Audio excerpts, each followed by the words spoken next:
Hello.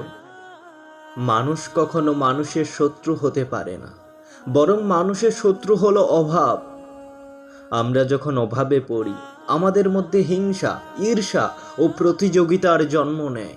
কিন্তু এই অভাব আসলে আমাদের প্রকৃত শত্রু, যা আমাদের মানসিক শান্তি ও সুখের পথে বাধা হয়ে দাঁড়ায়। অভাব আমাদের সম্পর্কগুলোতে ফাটল ধরায়, আমাদের মূল্যবোধকে নাড়িয়ে দেয়। তুমি যদি জীবনে সত্যিকারের সুখ খুঁজে পেতে চাও, তবে অভাবকে জয় করাই তোমার প্রধান লক্ষ্য হওয়া উচিত। এটি শুধুমাত্র টাকার অভাব নয়, এটি সুযোগ, সমর্থন এবং ভালোবাসার অভাবও হতে পারে। এই অভাবগুলোকে মেটানোর চেষ্টা করলে তুমি দেখতে পারবে, মানুষ আসলে মানুষের শত্রু নয়, বরং আমাদের সকলেরই শত্রু অভাব। তাই নিজেকে শক্তিশালী করো, যেন অভাব তোমার জীবনে প্রভাব ফেলতে না পারে।